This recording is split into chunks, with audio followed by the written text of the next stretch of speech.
Hello students, welcome back to study with YouTube channel. आज के इस वीडियो में मैं आपको डीएवी क्लास 7 सोशल साइंस के chapter 6 life on the earth का सॉल्यूशन देने वाला हूं। स्टूडेंट्स, इससे पहले मैंने इस चैप्टर का एक्सप्लेनेशन वीडियो बनाया हुआ है। यदि आपने इस चैप्टर का एक्सप्लेनेशन वीडियो नहीं देखा है तो नीचे डिस्क्रिप्शन पे लिंक मिल जाएगा। तो पहले आप लोग इस चैप्टर का एक्सप्लेनेशन वीडियो देख लीजिएगा, क्योंकि यदि आप इस चैप्टर का एक्सप्लेनेशन वीडियो देख लीजिएगा तो आपको पूरा चैप्टर इजीली समझ में आ जाएगा। ओके, तो आज मैं आपको सॉल्यूशन देने वाला हूं। चलिए हम लोग सॉल्यूशन देखते हैं। तो इसमें सबसे पहले हमारे पास है टिक द करेक्ट ऑप्शन। उसका फर्स्ट है which one of the following is threat to ecological balance. इनमें से कौन सा जो है इकोलॉजिकल बैलेंस के लिए खतरा है। पहला है प्लांटेशन। जी नहीं, प्लांटेशन अच्छा है इकोलॉजिकल बैलेंस के लिए। इकोलॉजिकल बैलेंस के लिए प्लांटेशन का खतरा नहीं है।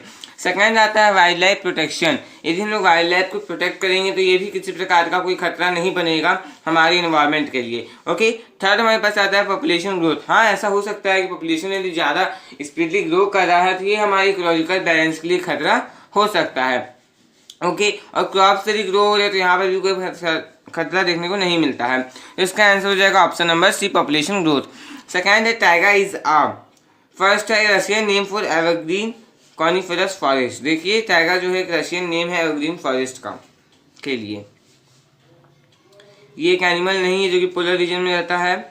ओके, थर्ड क्वेश्चन है for the preservation of varied plant and animal life the government has set up various varied plant और एनिमल लाइफ के प्रिजर्वेशन के लिए, उन्हें बचा करके रखने के लिए जो गवर्नमेंट उन्होंने वेरियस क्या सेट करके रखे हैं। Zoological park, wrong.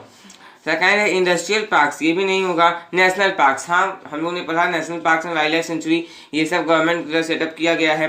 यहाँ पर national park is the correct option of this question. Okay, और the adventure parks it is also wrong. Fourth है mosses and lichens are. Mosses और लिजेंड्स क्या है? ये कॉमनली फाउंड वेजिटेशन है पोलर रीजन्स के, मतलब कि ये हो जाएगा option number A is the answer. Okay, और 2 में ये। ओके स्टूडेंट्स, यदि आप मेरे चैनल पर नए हैं तो चैनल को सब्सक्राइब करके बेल आइकन को प्रेस कर लीजिए, क्योंकि मैं आपके लिए ऐसे एजुकेशनल वीडियोस लाता रहता हूँ। और स्टूडेंट्स, आप लोग इस चैप्टर का एक्सप्लेनेशन वीडियो जरूर से जरूर देखिए जा करके, क्योंकि वहाँ पर यदि आप एक्सप्लेनेशन वीडियो को देख लीजिएगा तो आप लोगों को पूरा चैप्टर ईजिली समझ में आएगा। ओके, क्योंकि मैंने सारे टॉपिक्स को कवर किया है। अब आगे देखते हैं।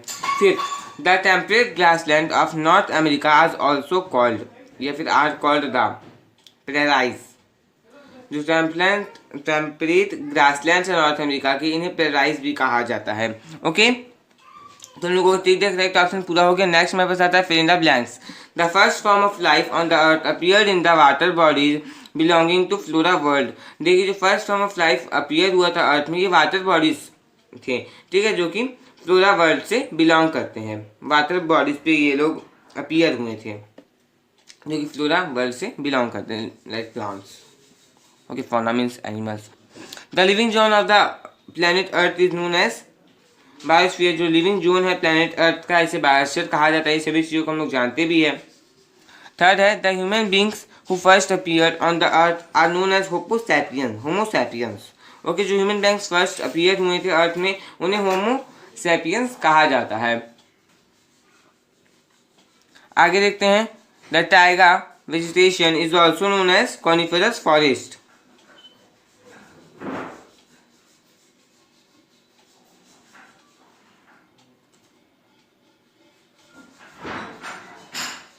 The plants who prepare their own food are known as the food factories of the biosphere. जो plants अपने own food को, अपने food को खुद prepare करते हैं, उन्हें food factories कहा जाता है बायोस्फीयर का। तो हम लोगों का फिल इन द ब्लैंक्स भी हो गया स्टूडेंट्स। अब हम लोग नेक्स्ट देखेंगे ट्रू और false for the statements.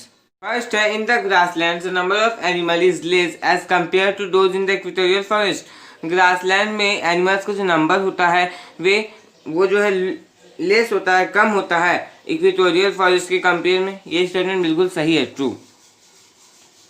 Second, afforestation causes rise in the pollution level in the atmosphere. Afforestation जो है ये एटमोसफियर के पॉल्यूशन लेवल को बढ़ाता है, नहीं, फॉल्स होगा इसमें, क्योंकि एफोरेस्टेशन यदि हम लोग करेंगे तो पॉल्यूशन लेवल और कम होगा, क्योंकि पेड़ हम लोग ज़्यादा से ज़्यादा लगाएंगे। जब हम लोग पेड़ ज़्यादा से ज़्यादा लगाएंगे तो पॉल्यूशन लेवल क्या होगा, कम होगा। लेकिन लोग पेड़ को ज़्यादा से ज़्यादा काटेंगे तो क्या होगा, पॉल्यूशन लेवल तब राइज होगा, डिफोरेस्टेशन में पॉल्यूशन लेवल राइज होगा एटमोसफियर में। थर्ड है tiger and lion are endangered species in India. True, tiger और लायन जो है ये इंडेंजर्ड स्पीसीज है इंडिया में। Okay, tiger and lion. Fourth है pampas are the temperate grasslands in Australia. Pampas जो है ये टेम्परेट ग्रासलैंड है ऑस्ट्रेलिया में। ट्रू।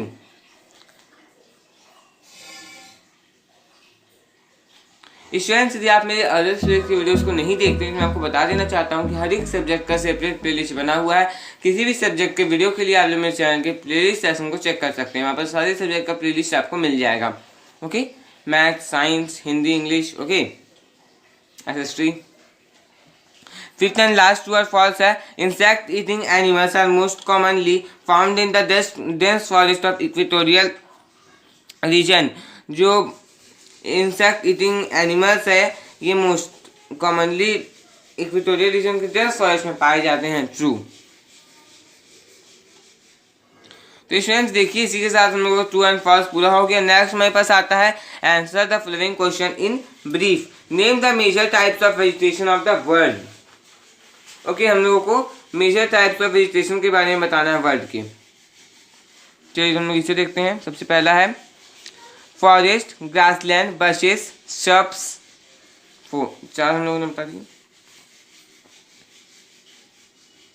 सेकेंड क्वेश्चन है name some common plants found in cold and hot desert regions of the world. Cold desert में cactus, shrubs and bushes हो गएंगे, और वार्म डेजर्ट में मॉसेस, लिचन्स। देख लीजिए students.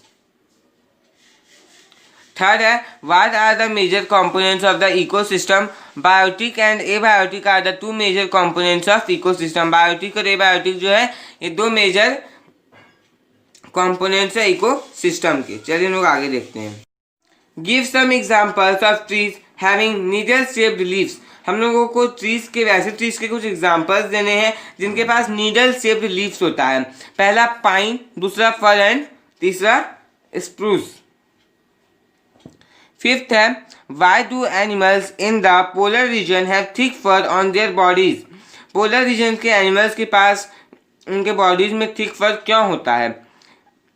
Animal in polar region have thick fur on their bodies which protects from extreme cold. देखिए polar region के जो एनिमल्स है उनके पास थिक फर होता है उनके बॉडीज में, जो कि उन्हें एक्सट्रीम कोल्ड से, बहुत ज़्यादा कोल्ड से, ठंड से बचा करके रखता है। ओके, प्रोटेक्ट करके रखता है। तुम लोगों का answer filling question in brief पूरा हो गया। नेक्स्ट हमारे पास है आंसर द फॉलोइंग क्वेश्चन, जो कि लॉन्ग आंसर्स है। ओके, हम लोग इसे देखेंगे।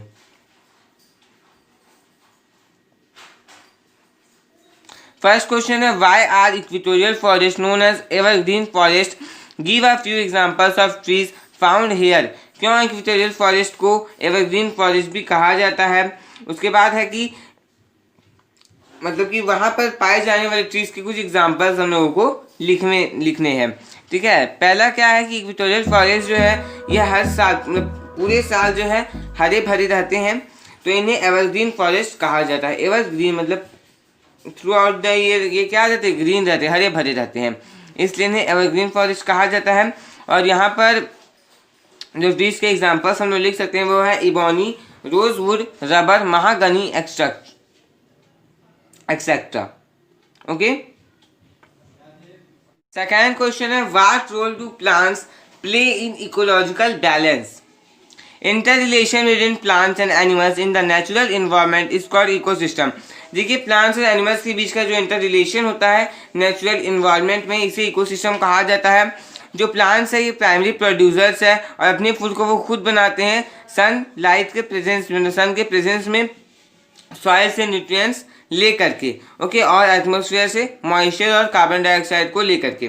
ओके, उसके बाद है कि the plant kingdom supports animal kingdom specially the herbivores. तो प्लांट किंगडम है ये एनिमल किंगडम को सपोर्ट करते हैं, स्पेशली हर्बीवोर्स को, क्योंकि हर्बीवोर्स एनिमल्स जो वो क्या खाते, घास खाते, घास फूस खाते हैं। और एग्जाम्पल में आप देख सकते गॉट हो गए, तो मांस मछली सुनने को मतलब नहीं है।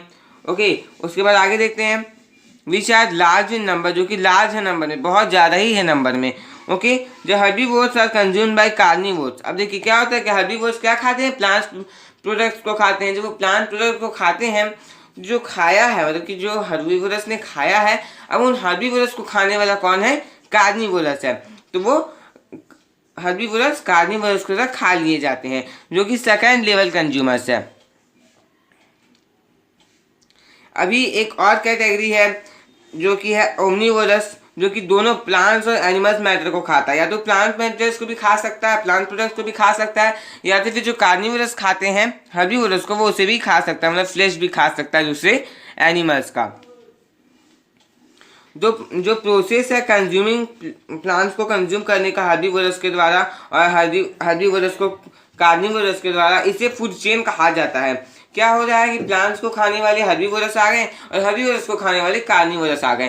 तो ये जो प्रोसेस है खाने का, इसे फूड चेन कहा जाता है। जो देयर प्लांट मैटर लीफ जैसे कि हो गए, फॉलन ब्रांचेस हो गए, रोटन रूट्स हो गए, ठीक है, एनिमल मैटर हो गए जैसे कि ड्रॉपिंग, डेड एनिमल्स, बर्ड्स, ये सब डिकम्पोज और डिके कर लिए जाते हैं बैक्टीरियल एक्शंस के द्वारा, मतलब कि बैक्टीरियाज के द्वारा।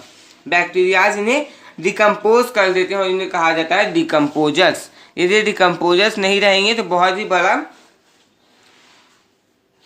इकोलॉजिकल बैलेंस जो बहुत ज़्यादा ही डिस्टर्ब हो जाएगा, क्योंकि यदि कोई एनिमल मरेगा तो उसे खाने वाला तो कोई रहेगा नहीं, क्योंकि डिकम्पोज यदि वो बैक्टीरियाज नहीं करेंगे तो कौन करेगा।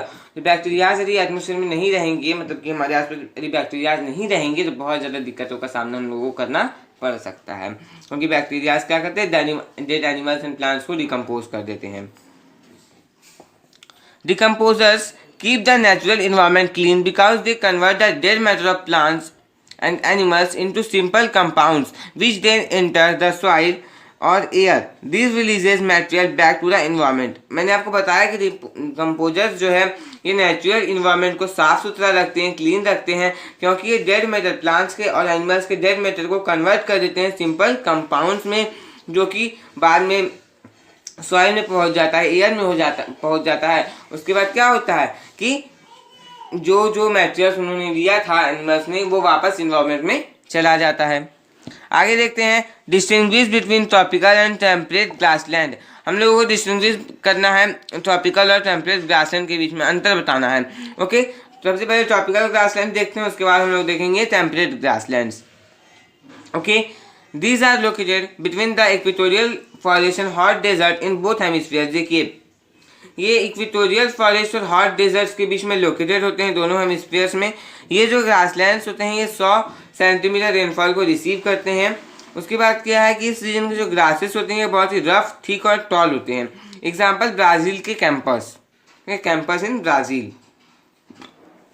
उसके बाद टेम्परेट ग्रासलैंड। ये जो ग्रासलैंड है ये टेम्परेट जोन में लोकेटेड होते हैं और कंटिनेंट्स के इंटीरियर पार्ट में लोकेटेड होते हैं। ओके, ये जो ग्रासलैंड्स है ये 25 to 75 सेंटीमीटर रेनफॉल को रिसीव करते हैं। जो ग्रासेस होते हैं इस रीजन के वो छोटे छोटे होते हैं, सॉफ्ट होते हैं। एग्जाम्पल प्रेराइज इन नॉर्थ अमेरिका, पैम्पास इन साउथ अमेरिका।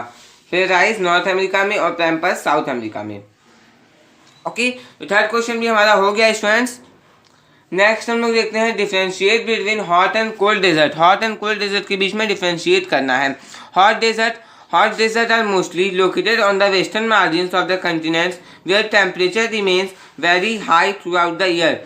हॉट डेजर्ट जो है ये कंटिनेंट्स के वेस्टर्न मार्जिन में लोकेटेड होते हैं, जहाँ पर टेम्परेचर जो है ये बहुत ही हाई रहता है पूरे साल। उसके बाद क्या है कि जो कॉमन वेजिटेशन है ये कंप्राइज होता है कैक्टस से, सबसे, बसेस से। उसके बाद सहारा डेजर्ट अफ्रीका में, थार डेजर्ट इंडिया में और एटाकामा साउथ अमेरिका में, ये सब हॉट डेजर्ट्स हैं। कोल्ड डेजर्ट के बारे में देख लेते हैं। कोल्ड डेजर्ट जो है ये पोलर रीजन्स में पाए जाते हैं, जहाँ का टेम्परेचर फ्रीजिंग पॉइंट से कम रहता है लगभग साल, मतलब कि लगभग पूरे साल क्या होता है कि टेम्परेचर एक साल का मेजर पार्ट, बहुत बड़ा पार्ट जो है वहाँ पे ठंडा रहता है। ओके, ठंडी रहती है वहाँ पे। जो कॉमन वेजिटेशन है ये मॉसेस एंड लिचेन से कंप्राइज होता है। जो नॉर्दर्न पार्ट है साइबेरिया का, जो कि रसिया में है, और जो नॉर्दर्न पार्ट है कनाडा का, ये सब कोल्ड डेजर्ट्स है। ओके, तो फोर्थ क्वेश्चन भी हमारा हो गया। नेक्स्ट हम लोग देखते हैं 6 number and the last question. What are the various problems related to the ecological imbalance? What steps should we take to solve them? Following problems are related to the ecological imbalance. The area under the forest cover is fast decreasing. जो area forest cover के अंदर ये faster decrease कर रहा है, घट रहा है. जो पोल्यूशन लेवल है डिफरेंट कंट्रीज में ये आर्मिंगली बढ़ता ही जा रहा है, क्योंकि क्या हो रहा है कि फॉरेस्ट कवर के अंदर जो एरियाज है वो घटते जा रहे हैं, पेड़ घटते जा रहे हैं. तो क्या हो रहा है कि पोल्यूशन लेवल डिफरेंट कंट्रीज में वो बढ़ता जा रहा है. ग्लोबल टेम्परेचर भी बढ़ रहा है. उसके कारण क्या हो रहा है कि जो कुछ ग्लेशियर्स है ये पिघलना शुरू हो गए हैं पोलर आइस कैप्स में. ओके, कुछ स्पीसीज जैसे कि टाइगर्स, लायंस, ये सब डेंजर ऑफ एक्सटिंक्शन को फेस कर रहे हैं. अब ऐसे प्रॉब्लम्स को सॉल्व करने के लिए जो स्टेप्स लिए जाने चाहिए वो क्या क्या है. एफोरेस्टेशन को लार्ज स्केल में करना चाहिए. एफोरेस्टेशन जितना ज़्यादा होगा उतना ही अच्छा होगा. उसके बाद क्या है कि जो पोल्यूशन लेवल है ये इसे डिक्रीज करना चाहिए. ठीक है, हंटिंग ऑफ एनिमल्स को स्ट्रिक्टली बैन करना चाहिए कि कोई एनिमल्स को हंट ना कर सके. और जो सेवरल वाइल्ड लाइफ सेंचुरीज और नेशनल पार्क्स है इन्हें गवर्नमेंट और भी ज़्यादा इस्टेब्लिश करे, और गवर्नमेंट ने बहुत सारी इस्टेब्लिश करके रखे हुए हैं. ओके, तो स्टूडेंट्स इसी के साथ मैंने आपको एक ही वीडियो में पूरा सॉल्यूशन दे दिया. तो यदि आपको वीडियो अच्छा लगा तो वीडियो को लाइक कर दीजिए, और यदि आप मेरे चैनल पर नए हैं तो चैनल को सब्सक्राइब करके बेल आइकन को प्रेस करके आप प्रेस कर लीजिए, क्योंकि मैं आपके लिए ऐसे एजुकेशनल वीडियोस लाता रहता हूँ. और स्टूडेंट्स इस वीडियो को फ्रेंड्स के साथ ज़्यादा से ज़्यादा शेयर कीजिएगा, और आप लोग अदर सब्जेक्ट के वीडियोस को भी जरूर से देख लीजिएगा, एक्सप्लेनेशन वीडियो को भी देख लीजिएगा. और अभी तक आपने मेरे सेकंड चैनल को सब्सक्राइब नहीं किया है तो डिस्क्रिप्शन में लिंक दिया गया है, सेकंड चैनल को भी जरूर सब्सक्राइब कर लीजिए, क्योंकि वहाँ पर भी ऐसे एजुकेशनल वीडियोस आपको मिलते रहते हैं. Thanks for watching.